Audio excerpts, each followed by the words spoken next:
Okay, excellent. So we're starting a new thinker, and this time I wanted to do something quite different to the ones we previously looked at. And we're going to look at the great figure of Rabbi Yehuda HaLevi. We'll look in more detail, but just to give the headlines, Rabbi Yehuda HaLevi is another one of the products of the incredible sort of golden age of Spain, when you had this integration of cultures, Jewish, Muslim, and Christian, and a flowering of Jewish life. We'll look at that in more detail shortly, but that's the context. His years are 1075 to 1141, obviously approximately. Just to locate him in the context of others, the Rambam is 1138, so the Rambam is overlaps with Rabbi Yehuda HaLevi for 3 years. So the Rambam is effectively a couple of generations after Rabbi Yehuda HaLevi. Rabbi Yehuda HaLevi is really the generation of the Rif, Rabbi Yitzchak al-Fassi, to put him in a halachic context. He's really only 75 years after the end of the Gaonim. So again, just to put that in context, the center of Jewish life roughly till the year 1000 is in Bavel, Iraq, and you have Jewish communities in North Africa, in Italy, in Spain, and France, who aren't producing much scholarship. Around the year 1000, there's this incredible transition, and for reasons which aren't entirely clear, a decline in the Torah center in Iraq, and a flourishing of Torah in Spain, in North Africa, in Europe, in France and Germany, the Ashkenazi world. Again, to put this in context, Rashi is 1040, Rabbi Yehuda HaLevi, we just mentioned, 1075. So we're looking at the sort of second, third generation Rishonim, quite early in the era of the Rishonim. He's a contemporary of the Rif and the Ribegash in North Africa. That's Rabbi Yehuda HaLevi. So that's a brief headline of who he is. Why are we discussing him? Because he is the most prolific poet of his era. He wrote incredibly beautiful piyutim, many of which the Sfardim say till this day. He also wrote kinus, elegies, I think that's the technical term. They're mourning poems on the destruction of the Beis HaMikdash, mourning the exile, expressing an incredible yearning for Eretz Yisrael. And we recite many of these on Tisha B'Av. He, unusually in an era in which travel was beyond perilous and exceptionally dangerous, he decided to move to Eretz Yisrael. Again, to put this in context, this is the Crusader era, so he's moving to Christian-occupied Eretz Yisrael. Whether he made it or not is unclear, and we'll discuss the legends around that later. He's also famous because he wrote one of the most influential works of Machshava. I would even tweak that by arguing perhaps the most influential work of Jewish thought, the Kuzari. Again, we'll look at this in more detail, but the Kuzari takes a summary of the conversion of the great Khazar kingdom, it's the kingdom around the Caspian Sea, and it structures the arguments that took place in the court of the king of the Khazars, in which he is persuaded to reject Christianity, Islam, paganism, philosophy, and convert to Judaism. And which Judaism? Our Judaism, not the Judaism of the Karaites, not the Judaism of those who reject the oral tradition. So Kuzari is a beyond influential work of Jewish thought. It's an anti-philosophical work, meaning to say, of course, it's rational in its reasons, its arguments. I mentioned, I'm not going to belabor the point, but when we looked at philosophy, Aristotle and Plato, we mentioned that once the philosophy once the Pandora's box of philosophy is opened, it can't be shut. And therefore, the Kuzari is forced to use the language of philosophy in a sense to argue that philosophy can go too far. He's not anti-science, he's not anti-thinking, he's not anti-rationalism, but he doesn't believe the essence of being a servant of Hashem is around philosophy. And that's the book, the Kuzari, that he wrote. I would argue, again, translated, by the way, written in Arabic, translated into Hebrew by the Ibn Tabun family, the same famous family that translates the Rambam's philosophical works. And I would argue, and republished again and again and again, 100 times, perhaps less learned only because it's a victim of its own popularity. To some degree, when we learn the Kuzari today, you almost look at it and think, well, what's the Chiddush? Obviously, I mean, this is just Judaism. it became so dominant that it became just Judaism. This is what everyone holds. When I'm giving a shir on the Rambam, it's interesting to people. It's sort of things that you don't normally, often a lot of the time, it's things one doesn't normally hear. It's sort of philosophical approach to Judaism that we don't know. When you give a shir on some far out mysticism of Cook or the Baal Shem Tov, again, it's things that you don't normally hear. It's unusual. And when we learn the Kuzari, almost everything he says, we'll say, well, obviously that's what Jews always believed and always say, and that's just Judaism. And in many ways, that's correct. He's giving, in a sense, the most mainstream or classic formulation of Judaism, but he obviously changes things through his formulation, through his chedushim. He's a thinker. But those became so successful and so dominant that this almost defines Judaism itself. So we're learning about an author and a figure of incredible impact on the Jewish world, and a counterweight to the philosophy of the Rambam. He precedes the Rambam, as I said, by his whole life. He overlaps. He dies when the Rambam is 3, so he's 2 generations before the Rambam. But in many ways, we could put the Kuzari in conversation with the Rambam almost, and the school of philosophical thought. And the Kuzari is really the strong, dominant voice against Maimonidean philosophy taking over the world, and in many ways is the source of the mainstream view, which is not at the end of the day in line with Maimonidean philosophy. It's not at the end of the day in line with the Rambam's thinking universally. So that's who the Kuzari is, and it's a summary of why we're learning what we're learning today. Okay, this series is entitled The Lifetimes and Thoughts of Great Thinkers. So we need to put the Kuzari in context and understand a little bit about his fascinating life, about the history around the Khazar kingdom, and then get to his thoughts and ideas. So he's born in Spain, probably in Toledo. There's a little uncertainty based on the manuscripts. He is really on the interface of the changing, crazy, vibrant culture of Spain. When he's born, it's under Muslim control, but then it's conquered by the Christian rulers. He's educated in traditional Jewish scholarship. He doesn't write any halachic works, but it's clear that he's halachically knowledgeable. Whether he's a sort of a gadol in halacha, whether he was a top-tier halachist, or just a very, very good halachist is unclear. We don't have sort of halachic works from him, but he's clearly a good halachist. He's educated in Greek science. He's educated in Greek philosophy. He travels when he's an adult to Granada, which is the center of Spain, and he becomes friendly with all the great and famous in that generation. He's a physician, like so many of the other Spanish greats. He's almost sounds like a twin of the Rambam, right? Such a similar sort of life. He probably practiced as a court physician to earn his living. He's a poet. Like many poets of the time, he's sponsored by nobles and princes who promote the arts. It's a sort of type of Renaissance era culture. Obviously, that's a historical anachronism. We're talking about the 1000s, not later. But it's sort of this atmosphere where court physicians, he has to write poems of flattery to his sponsors. And he writes very beautiful poems about that. I mentioned his Jewish literary output, which is yearning for exile and yearning for redemption, yearning for Eretz Yisrael, bemoaning exile. He also has teshuvah poems that he wrote, poems of repentance, possibly because he either regrets his engagement with philosophy when he was younger, because as we said later, he turns anti-philosophy, or because he regrets an overly materialistic lifetime when he was younger. He writes playful poetry also. So when he's younger, he'll write poetry about some of the pleasures of life, nothing inappropriate, but he enjoys life. And again, maybe that's his teshuvah, his repentance that he engages in later. He has, as I said, poems of flattery to his sponsors. He has riddles, a lot of medieval riddles genre. I think they're found in the manuscripts more than 80 riddles of his. So he's one of these very creative characters. Let me just talk about Spain a little bit. Jews did well during these 500 or even 600 years of Spanish life. So basically from the year, let's say 850 through to the 1450s, they did relatively well because there's a bigger battle taking place.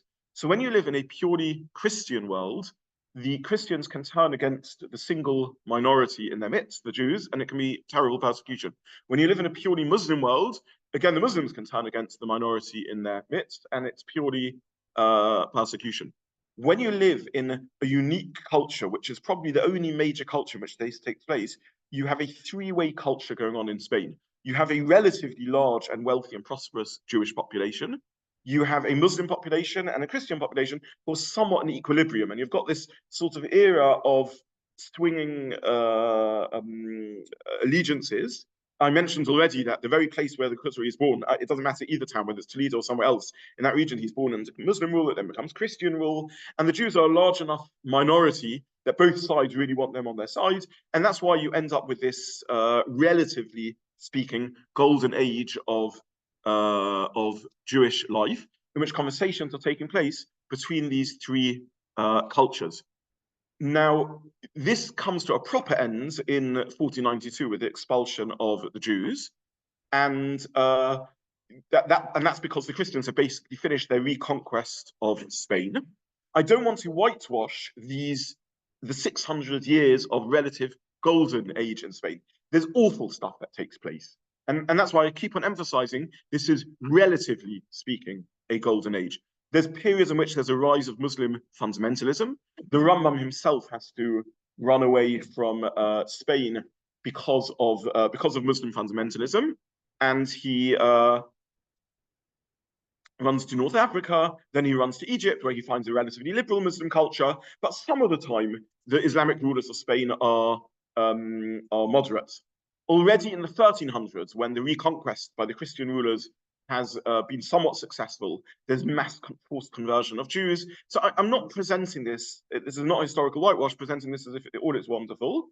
Already in 900, the year 900, a figure, Chazdai, a leading sort of court Jew and scholar, bemoans the persecution. So don't get the idea that all is rosy, but nonetheless, you do have an interesting culture in Spain in which Jews are conversing, relatively speaking, on equal footings some of the time with their Christian and Muslim friends and colleagues some of the time. And it's this setting in which the Rabbi HaLevi is flourishing. This is what allows him to write in Arabic. This is what allows him to write in Hebrew poetry. This is the time of the flourishing of Hebrew grammar, where Hebrew has been formalized with grammatical rules. And a lot of the Jewish poetry being written is really being written in the same style as Arab poetry. Same sort of topics, same sort of rhythms. The Arabs have all rules about I don't really know much about poetry, so I'm just quoting here about the rhythm of the poem, the meter of the poem, the number of syllables in each line, the stresses of the words, and things like that. And Rabbi HaLevi is writing in a similar style. So that's the sort of cultural setting in which he is operating. Now let's think why he might write a book like the Kuzari. Well, because this is a world in which there's so much conversation taking place. So Jews are struggling to understand their identity. They believe in Judaism, but there's also these wonderfully sophisticated Muslims and Christians around who are putting forward sophisticated theology and belief of their own. Indeed, maybe in some ways their theology is becoming more sophisticated than the Jews. Let's remember 100 years later, the Rambam writing his Moreh Nevuchim, his guide to the perplexed, writing someone who's perplexed, who's studying the sophisticated theology emerging from the Muslim thinkers, because the Muslims get there ahead of the Jews in trying to synthesize revelationary thinking, Islamic thinking, with the work of the Greek philosophers. So if you are a Jew alive in 1100, when the Kuzari Rabbi HaLevi is 25 years old, you are hearing vibrant conversations from Christians and Muslims, and also you're learning Aristotle, Plato. Remember our previous discussions when we looked at that, which is being now vigorously translated into Arabic. Already for a couple of hundred years, it's been translated into Arabic, and humans in that culture are accessing the work of the great Greek thinkers. So all of that is going on. So a very similar setting, in a sense, to that which Rav Saadiah Gaon is encountering and the Rambam is writing. The other three great thinkers, really, of that era, who engage with cross-faith conversations and the like. There's also finally one more player to mention over here, who are the Karaites. Now, the Karaites only believe in the written Torah. I don't think we've ever done an in-depth analysis of the Karaites. Maybe we can add that into our series and look at them. But they are a significant body of Jews. The statistics are unclear, but we're not talking about 1% of the Jewish population. We could be talking about 20, 30, 40% of the Jewish population. We know from the Cairo Geniza that you often have communities side by side who are engaged in commerce, and most of the time are getting on well with each other. maybe a bit like Orthodox and Reform Jews or something like that nowadays, both significant parts, percentages of the Jewish population, very serious theological divides conceptually. On day-to-day life, if you have a colleague who's Jewish, he's Jewish, you don't doesn't affect your friendship if they have different theological beliefs, even though you may not daven with him or agree with their halachic or hashkafic worldview. So Jews are living side by side. There's even marriages taking place, very famous find in the Cairo Geniza of a ksuva between a Karaite and a Jew, in which terms and conditions are issued about halachically how they'll run their home, because if you have two people marrying who have different halachic observance, how do you do things? So there's a very powerful Karaite community around. Karaites traveled wherever Jews traveled. So if we fast forward to the year 1800, there's Yiddish-speaking Karaites in East Europe who were there with the Jews. They were always there. By this stage, due largely to the battles of great Jewish leaders like Rav Saadiah Gaon, like the Rambam, like the Kuzari, the Karaite influence has diminished, and they become, after this era in history, actually, after about the year 1300, they shrink to a very, very small part of the Jewish population. And to this day, there's only several thousand Karaites left in the world, but they still have, they do still exist. They have a small community in Ramla. They have a shul there. There's a little community in Los Angeles. There's a few, perhaps even thousands is an exaggeration, a few hundred left. But, sorry? Is there a small community in London? I didn't know that. Fascinating. I'd like to hear more about that later. Okay. So this is, either way, this is another party that Rabbi HaLevi is addressing in his Kuzari. So just to summarize, he's living in this incredibly vibrant culture. It's not completely good for the Jews, but it's not all bad either. And it's a world in which there are conversations with relative safety and equality taking place between Christians, Jews, Muslims, pagans, philosophers, and Karaites.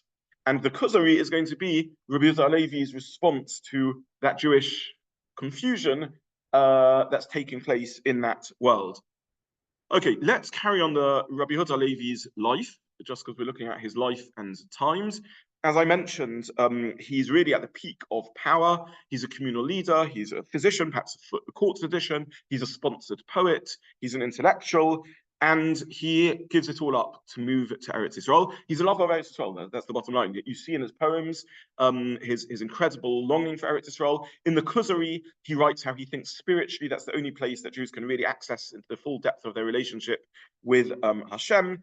Famous line, Ani b'marav v'libi b'mizrach. I am in the west, but my heart is in the east. Rabbi HaLevi.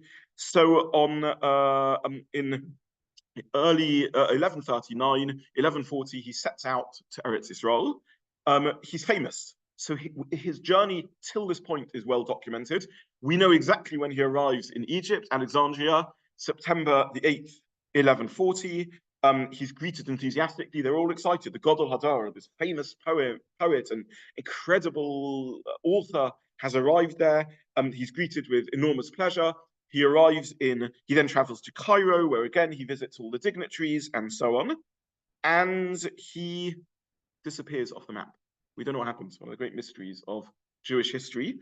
How can this famous figure, how can everything go quiet? Does he set out to Eretz Yisrael but never arrive? Does he arrive in Israel but die before anything much happens there? Does he die in Egypt and never even make it out on his journey?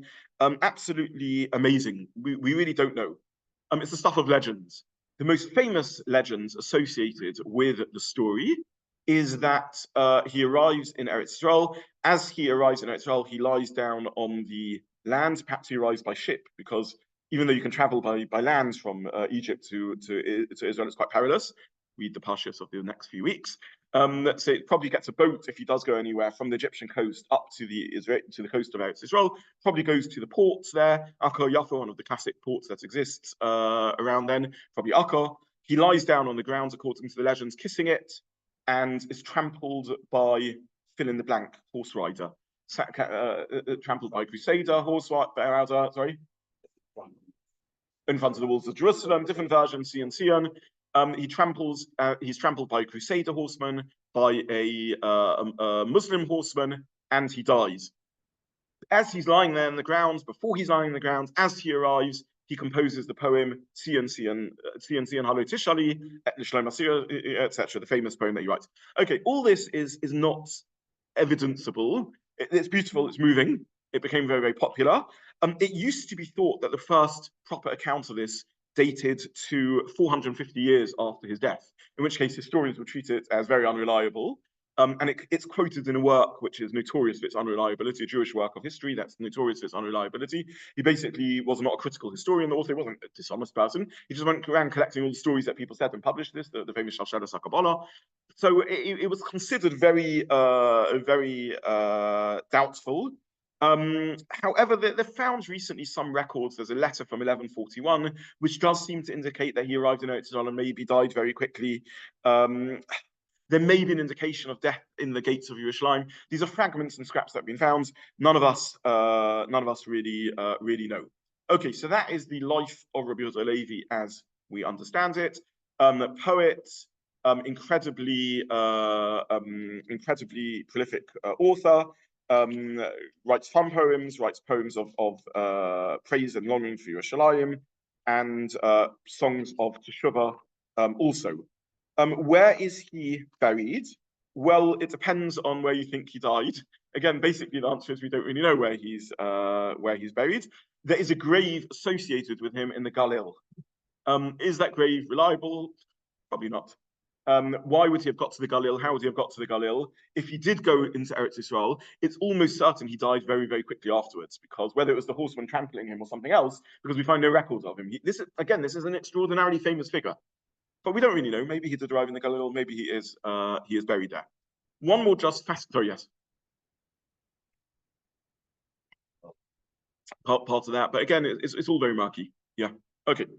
One final sorry, yes. Okay, lovely question. He had some children.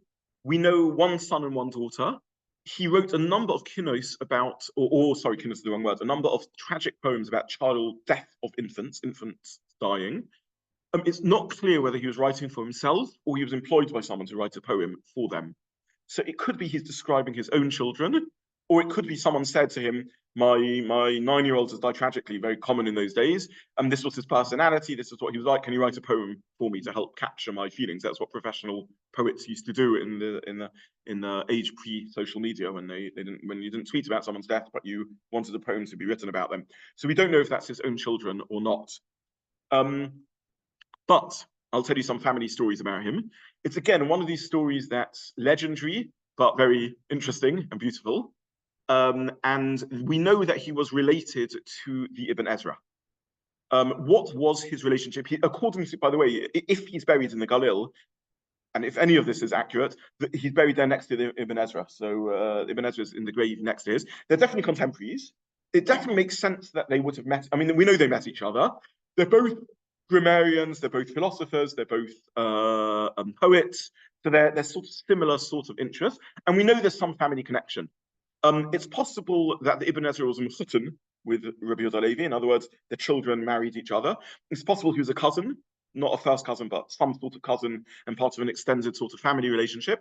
And it's possible that he was a son-in-law. So again, we're not entirely clear about any of this. There is an ancient Sephardi tradition, which is just interesting, so I'll just tell it to you. On Parshas Zohar, the Sephardim say a piyut called Micha Mocha, very, very interesting piyut. And the piyut was written by Rabbi HaLevi. That's a fact. That's a historical fact. And interestingly, in the letter Reish, there are 2 verses under the letter Reish. Sorry, let me explain. He wrote in Aleph base order. So each verse, Aleph base Gimel Dalet, actually goes through the Jewish alphabet, the Hebrew alphabet. When he gets to Reish, there are 2 verses. And no one knows why. Why should there be 2 verses there for the letter Reish? What's he trying to signal? Sometimes poets play with letters. They'll change the orders of the Aleph base. Famously in Eicha that happens, perhaps to signal something. Sometimes they'll double up a letter in order to indicate something. Sometimes they'll miss out a letter. Ashrei doesn't have the letter Nun. So poets sometimes do play with letters, but no one knows. There's nothing in the theme of the poem or background that would indicate what's he doing by having this double letter Reish. And the Sephardi tradition is that one line was written by him and one line was written by the Ibn Ezra. And the background to this is as follows. The Ibn Ezra in this, well, I'll say what the facts are and say what the legends are. The facts are that the Ibn Ezra was, we've never discussed the Ibn Ezra systematically, have we, in the series? Again, okay, we should add him to the list of great thinkers. The Ibn Ezra was a incredibly incredible author. He wrote philosophy, he wrote works on the Torah, that's where we know him from. He wrote poetry, and he had a very, very tough life. He basically spent his life wandering as a tramp across Europe. He had incredibly bad luck, failed in every business venture that he did, didn't have a settled community, and he literally wandered across as in rags, in dirt and rags across Europe. Very, very, very sad life. He wrote in England. I did once mention him because I wrote about his the beautiful work he wrote, which is, as it were, written by Shabbos, bemoaning Chilul Shabbos and so on. It seems Anglo Jewry wasn't respecting Shabbos exactly as he felt it should be. We're talking here in the 1000s, obviously. And he wrote a work about Kovod of Shabbos. It may have been a polemic against the Pshat-based learning of the Rashbam, just to reference it when we looked at Pshat and Medrash, just for those who want to follow the other recordings that we did here. Ibn Ezra basically wandered across Europe, arrived, according to this version, in Eretz Yisrael, and that's a fact. He had a tragic life. Ibn Ezra bemoans his lack of luck. He said, if I went into the candle-making industry, the sun would never set. If I went into the undertaking trade, people would stop dying. Everything I touch, my business fails. Ibn Ezra also wrote riddles, again, part of that genre, a very, very interesting, important figure. Now, the story goes, thus far fact, now we enter into the realm of legend. So it's reported, make of it what you want. The story goes that Rabbi HaLevi's daughter fell for the Ibn Ezra. Ibn Ezra was wandering through Europe, arrived at Rabbi HaLevi's house, did not announce who he was, and was treated like a beggar, as hospitable Jews did, and became a guest at Rabbi HaLevi's home. And his daughter ended up marrying the Ibn Ezra. And Rabbi and Mrs. Yehuda HaLevi are devastated. Their daughters ended up with this tramp. And the daughter apparently saw or realized or understood who the Ibn Ezra was, but the Ibn Ezra chose to conceal his identity. One day, the Ibn Ezra, who's sort of slouching around the home as far as Mrs. Yehuda HaLevi is concerned, not doing much with his life, is sent by his mother-in-law to get Rabbi HaLevi from the base Medrash. It's time for lunch, and he hasn't come home for lunch. And the Ibn Ezra arrives at the lunch table. There's a number of tweaks or variants in the story, but basically it goes like this. And Rabbi HaLevi is enormously stressed. He's in the middle of writing a poem, and he can't manage the line Reish in the poem. To write a poem is complicated. You have to get your feelings out. You have to capture where the poem is going. It has to rhyme. It's got very strict rules of Jewish grammar, very strict rules of rhythm and everything else. And he's really struggling to write it. And that's why he hasn't come home. He's there in the middle of his poem. So Ibn Ezra reads through the poem, understands what the poem is trying to achieve, takes out his pen and writes instantly a line which perfectly fits the meter and rhythm of the poem and the theme of the poem. And Rabbi HaLevi is blown away and says, okay, you're not this Nebuch tramp. You're clearly something special, and that's where they got to know each other from. The fact is that there are two lines Reish in the poem. The fact is that the Sfardim have a tradition that one is from Rabbi HaLevi and one is from the Ibn Ezra. Lav Dafka, the whole story is true. It could be the Ibn Ezra, who definitely knew Rabbi HaLevi, they definitely had correspondence, saw the poem and thought he could improve the line. So make of this story what you will. The fact is that Ibn Ezra was a genius capable of doing this. That's not in doubt. No one questions that Ibn Ezra could look at someone else's poem and finish off a line. Whether the story beyond that has any historicity to it or not, I've got absolutely no idea. Okay, so that's a little bit about the family of the Ibn Ezra. Sorry, the family of Rabbi HaLevi. Okay, let's leave storytelling of the life of the Rabbi HaLevi and switch to a different sort of storytelling, which is the Khazar kingdom. Now, why am I talking about the Khazar kingdom? Because Rabbi HaLevi wrote a book. The book's technical name is something in Arabic which I don't know how to pronounce, but basically it's translated as the Book of Refutation and Proof, so disproof and proof on behalf of the despised religion. Okay, so that title says it all. We call it Sefer HaKuzari, but the title says it all. Judaism is a despised religion. Again, it's in this field, this culture in which, relatively speaking, Jews still have it good, but Jews are still despised. And maybe he also means that Jews are despising themselves. Maybe Jews are feeling, much like other assimilationist times in Jewish history, maybe Jews are feeling a little inferior themselves. And that's the purpose of the book. However, the setting of the book, which is a literary device, is that of the king of the Khazars calling to his court it sounds like the start of a joke, a rabbi, an imam, and a priest, and a philosopher, and a pagan, and getting them to debate. And the Kuzari, that's a literary device that he uses in order to set up this confrontation between all these figures. Now, very swiftly, the king himself disposes of the pagan. He's not interested in that. Very swiftly, he disposes of philosophy. Very swiftly, the Christian and the Muslim are disposed of. And now the rabbi has his platform to speak and speak and speak. It's a dream. And the rest of the book is basically the rabbi speaking to the king of the Khazars and persuading him of the truth of Judaism.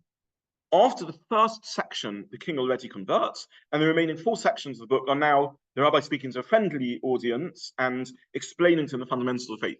So basically, the first section is, if you like, proof of Judaism vis-a-vis the others, and the remaining 4 sections are explaining the philosophy or the thinking of Judaism.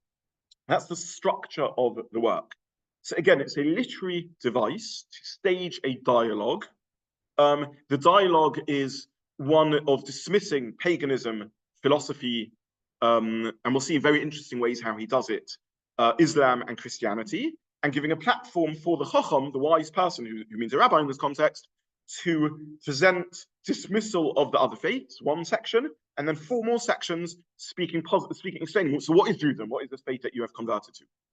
Now, no one thinks that this is historical in the sense that this is an actual record of the debates that take place in the Khazar kingdom. It's clear that Rabbi HaLevi is using this as a historical device to stage an argument.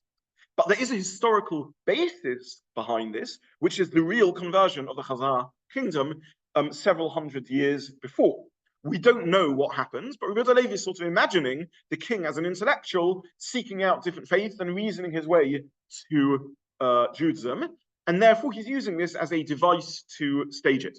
Interesting, by the way, for a thinker who's against Greek philosophy in many ways, to structure his work this way. Who invented the system of dialogue as a means of arguing things? There's a Socrates, the Socratic method, Plato, and so on and so forth.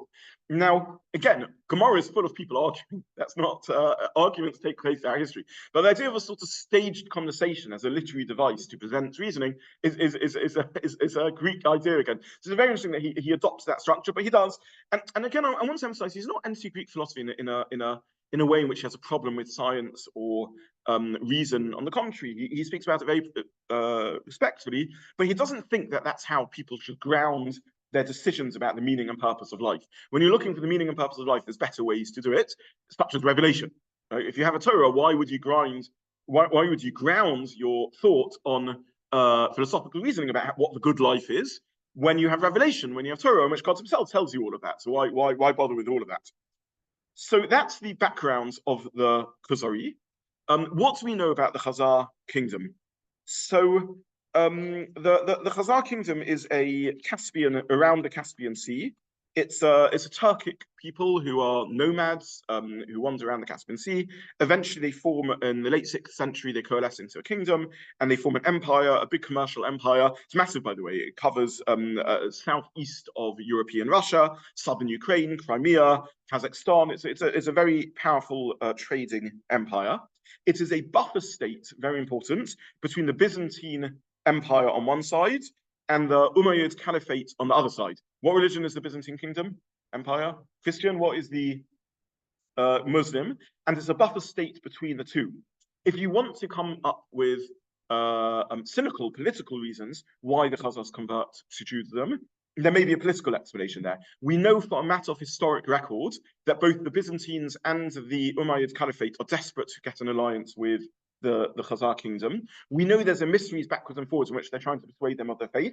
And we know that from the Khazar kingdom point of view, it's very convenient to be neutral between these. Why should they get sucked into the battles between the two? When they are a trading empire, that's quite useful for them to sort of remain neutral in the middle. So politically, it may be a good thing to sort of become a compromise and become a Jewish kingdom. That may be part of what's going on.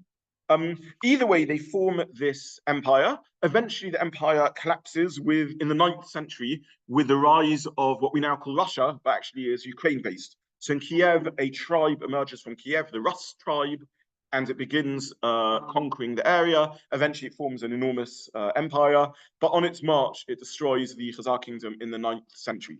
So that's the background to the kingdom. And we also know that it used to be thought by historians that maybe the whole thing's a legend. Who says that the Khazars ever converted to Judaism? We now know for a fact that some conversion took place. It's not in much historical doubt. And we've found records, Jews had a tradition about this. We've found records from Persian Muslim thinkers and letters backwards and forwards from the Khazar king to some of these Persian thinkers. In the 800s, this Chastai, who I mentioned before, Chastai ibn Shakrut, we're talking about here the year 950s. He's a Jewish leader in Andalus, in the Muslim Spain. He writes a letter of inquiry to Yosef, the king of the Khazars, and they exchange correspondence, letters which we have and are considered nowadays historically reliable. And they were found in the Cairo Geniza, by the way, again, one of the things that Cairo Geniza has changed. And he's very excited about this. And he asks the Khazar king about his conversion and everything else. And he even says to the Khazar king, can we migrate to your country? Maybe this can be a safe haven. Can you come to our rescue? And things like that. So there's definitely correspondence. So by the time the Kuzari is written, the Khazar kingdom sadly has been gone for 100 and plus years, but it is a historical fact. There is this Khazar kingdom around. And they found a coin, by the way, very interesting coin. The coin says on it, see if anyone recognizes this phrase, Musa Rasul Allah. Does anyone know the phrase Rasul Allah? Does anyone recognize it? Sorry? Islamic Shahada, but a little different, not Musa, but Muhammad, right? So the Islamic Shahada, the Islamic declaration of faith, is Muhammad Rasul Allah, that Muhammad is the Nabi of God. They mint a coin which says in Arabic, Musa Rasul Allah, that Moshe is the messenger of God. So there's no doubt that this story has a foundation of truth.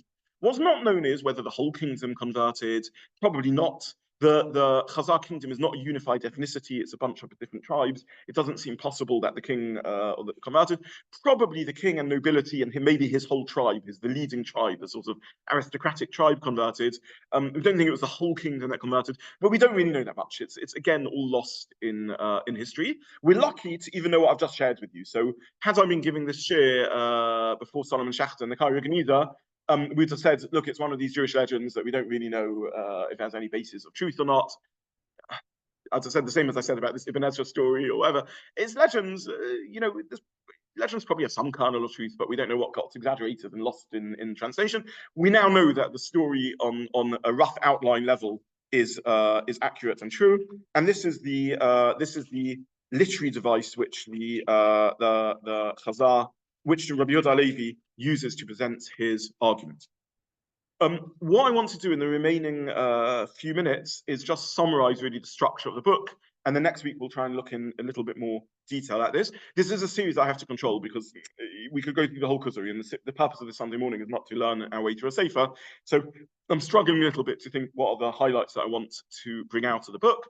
But just to summarize what we've said so far, basically I've told you two stories. One is the story of the life of Rabbi HaLevi, the little bits that we know, and his creative and literary output.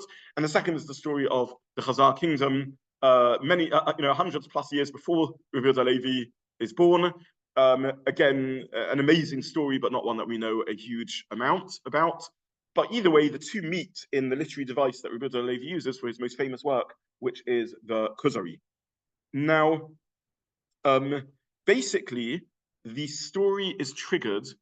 What we have to understand is that every detail of the story is important because Rabbi Yehuda HaLevi is using a literary device.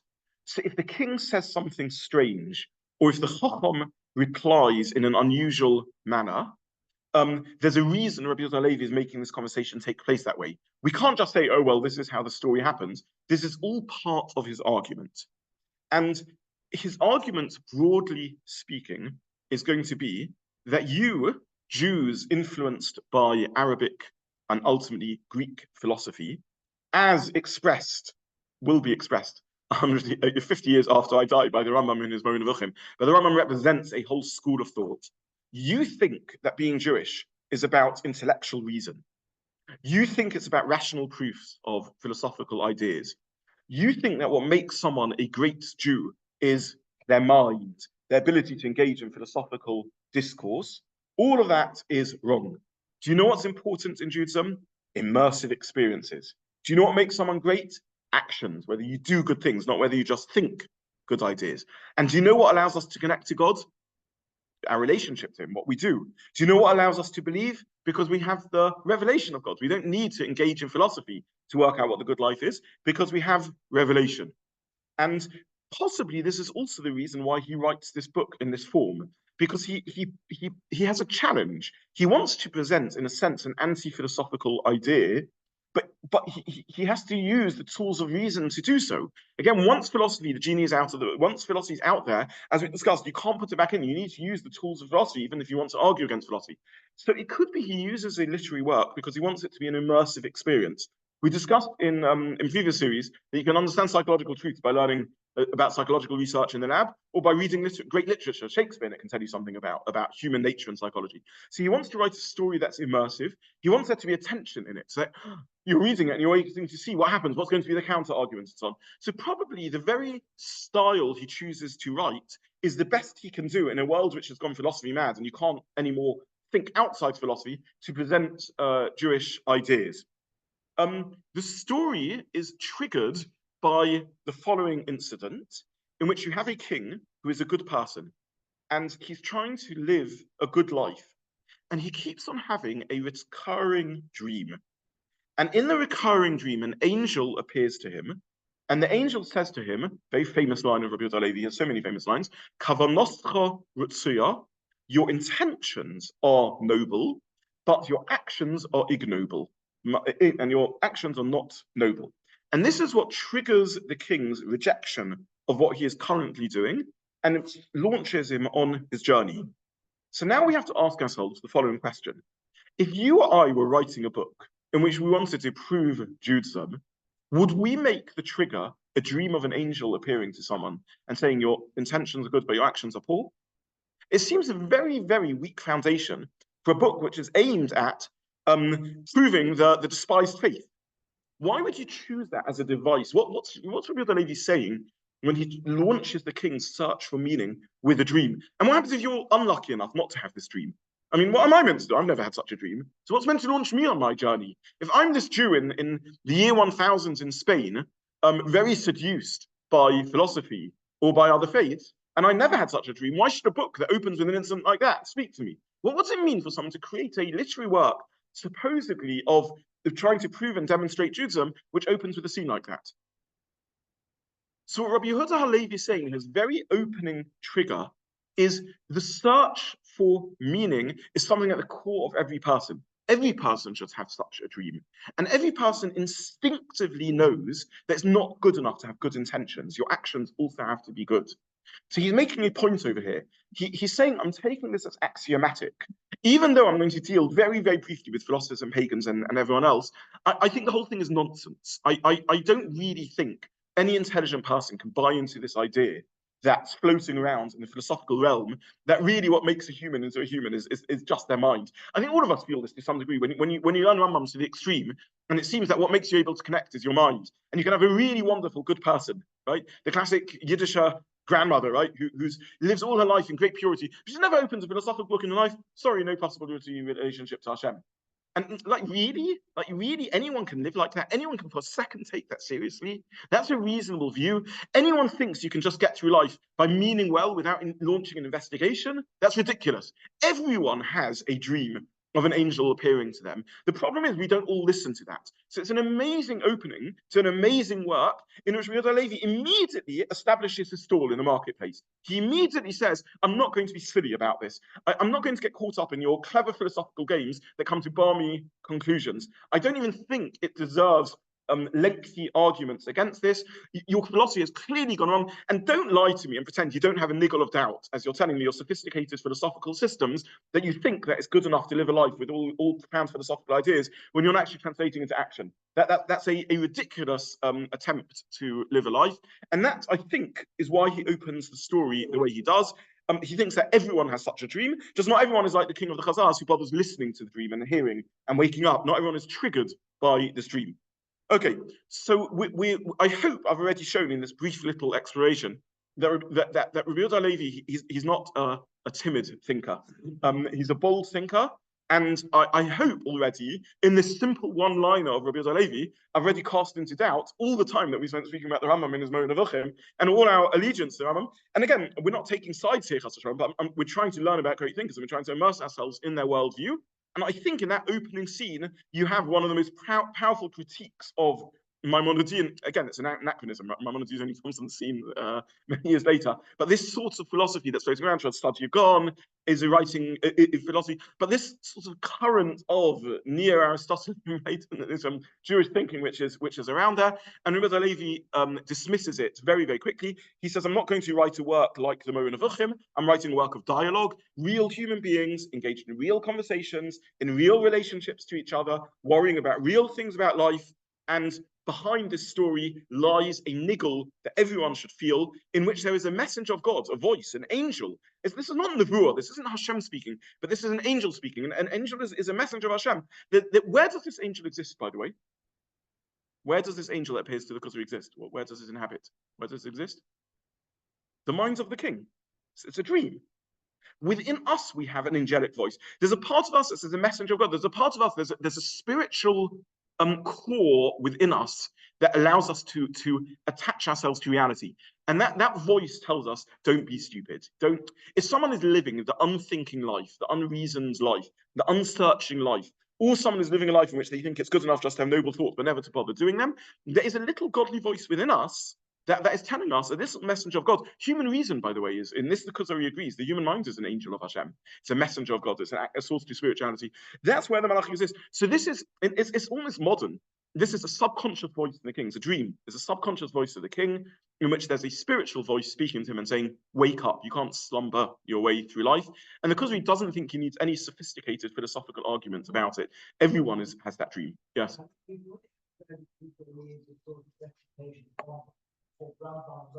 Yes.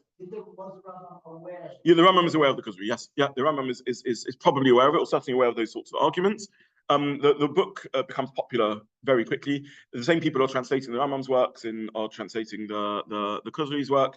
Whether he engaged with it seriously or not, I don't know. Or whether he opened the first chapter and thought this is so ridiculous, I'm not going to read the rest of it, is unclear. In others, what I'm trying to explain over here, in a sense, is that so many arguments get down to axioms, which are not really provable one way or another. There's like a working assumption about how life ought to work that can be so profoundly difficult that even great thinkers struggle to engage in conversation with each other because they're using different tools to assess things. And what for the Rambam is the great angel of God, which is the philosophical mind, to the Kuzari is clearly ridiculous, and everyone should realize this is balmy. I'm not going to bother with the voice of reason. And I think to the readers of the Kuzari, this is what when they read evidently the Kuzari thought, the Rabbi HaLevi thought this was a good way of putting things. When the reader reads about this dream with the angel, they all relate to it. Everyone has such dreams, obviously. Very interesting way of thinking about things.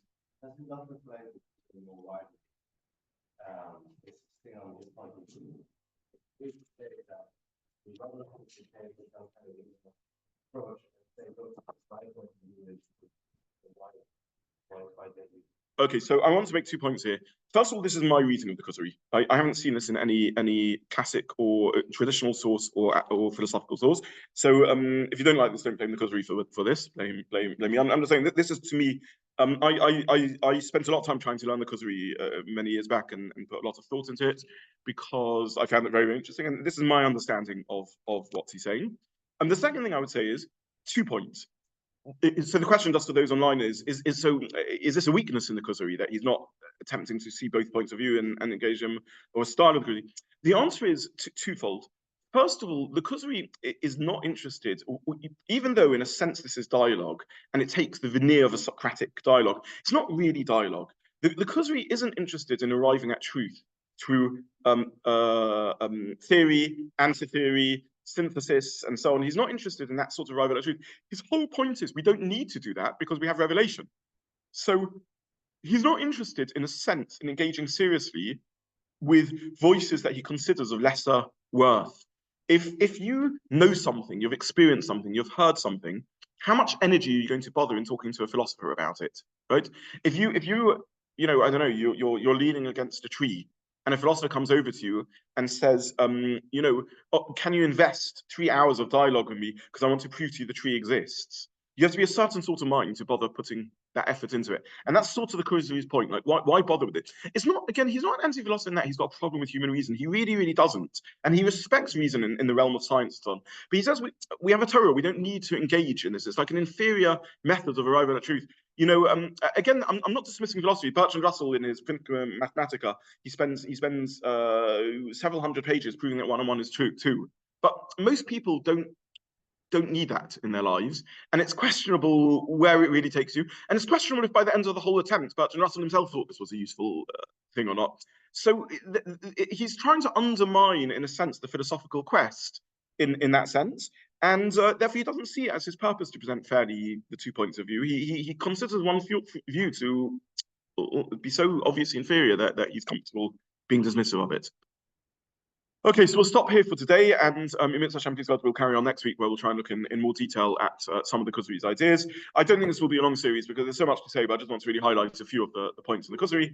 But this is an attempt at an opening reading of it. I wish everyone a good day.